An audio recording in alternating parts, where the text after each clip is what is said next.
अष्टावक्र साधना को पूरी तरह पलट देते हैं। वे कहते हैं कि मुक्ति का मार्ग मन को सुधारने से नहीं, मन को समझने से खुलता है, और समझ कोई क्रिया नहीं है। समझ एक स्पष्ट देखना है।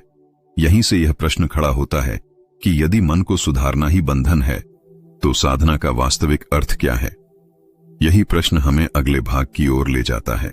जब साधक यह मान लेता है कि मन को सुधारना ही साधना है, तब वह अनजाने में मन से संघर्ष शुरू कर देता है।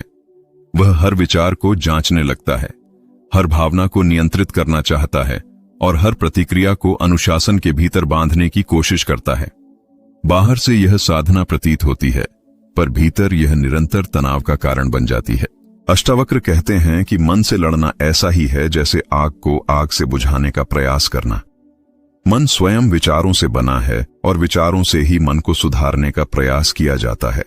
परिणाम यह होता है कि मन शांत नहीं होता, बल्कि और सूक्ष्म रूप से सक्रिय हो जाता है। साधक को लगता है कि वह आगे बढ़ रहा है, पर वास्तव में वह उसी चक्र में घूम रहा होता है। मन को सुधारने वाला व्यक्ति हमेशा स्वयं का मूल्यांकन करता रहता है। वह सोचता है कि आज मन अच्छा था या बुरा, आज ध्यान ठीक हुआ या नहीं, आज क्रोध कम आया या ज्यादा। यह निरंतर तुलना एक छिपे हुए अहंकार को जन्म देती है, जो स्वयं को आध्यात्मिक मानने लगता है। अष्टावक्र इस अहंकार को सबसे सूक्ष्म बंधन कहते हैं।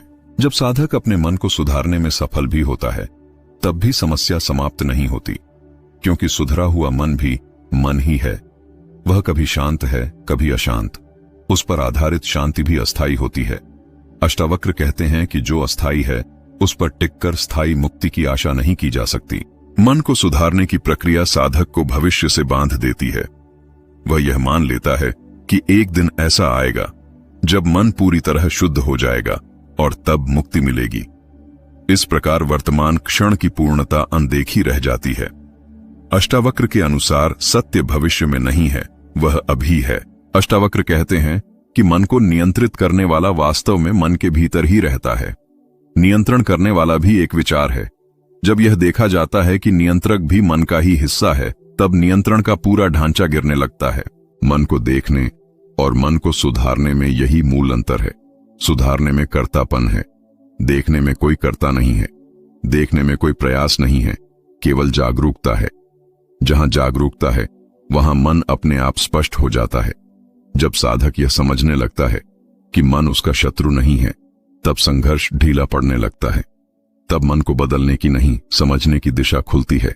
यही वह मोड़ है जहां साधना बाहर की यात्रा से भीतर की स्पष्टता बन जाती है।